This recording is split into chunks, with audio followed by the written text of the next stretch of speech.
ci sarebbe tra noi molta più felicità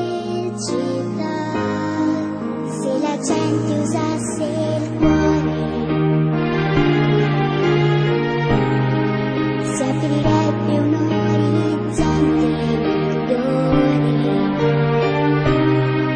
Troppa indifferenza c'è, prova a vincerla tu, che puoi farcela se vuoi.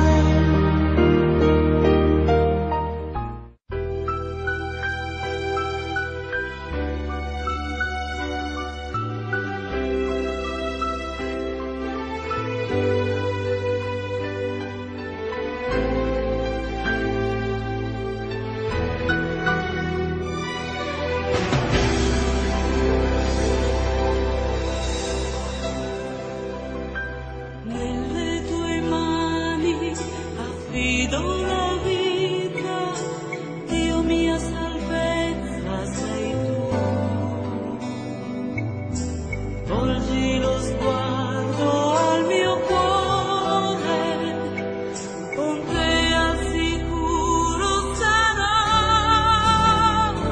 Padre del cielo, per il tuo nome vivrò. Un sacrificio, con la mia lode io ti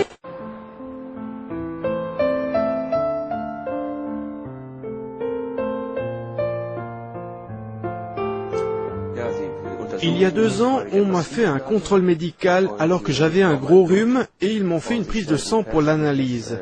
Les médecins ont remarqué dans cette analyse que j'étais atteint de leucémie foudroyante. Mon médecin de famille, qui a reçu ces résultats d'analyse, m'a dit que je n'en avais plus que pour 3 semaines à vivre. On m'a transféré tout de suite à l'hôpital universitaire d'Essen parce que la femme médecin qui s'est occupée de moi a pensé qu'avec certains traitements, on pourrait encore prolonger ma vie. À l'hôpital, on m'a fait passer par divers services, ophtalmologie, cardiologie, poumons, pour contrôler mes organes. Mes 2 jambes ont commencé à enfler, on m'a immédiatement prescrit une chimiothérapie à dose très forte. Cependant, ma mère est arrivée, étonnée de me voir dans cet état, et elle a questionné les médecins.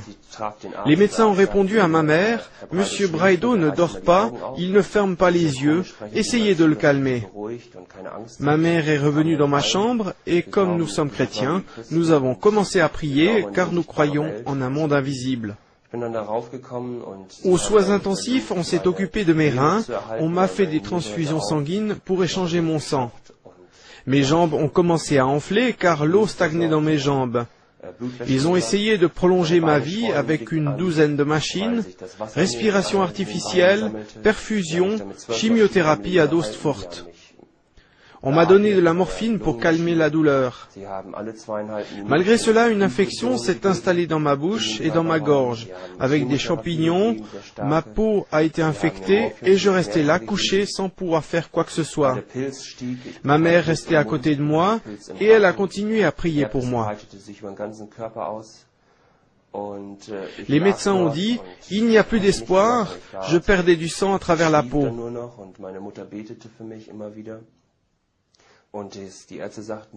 Là, tout à coup, je me suis senti soudain quitter mon corps, et depuis le haut de la pièce, j'ai vu ma mère assise, et j'ai vu mon corps allongé. J'étais stupéfait.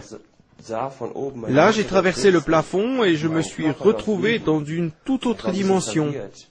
Je montais une colline en direction d'une ville en or, colossale. Il semblait que c'était de l'or, mais c'était transparent et en même temps pas transparent. C'est très difficile à décrire.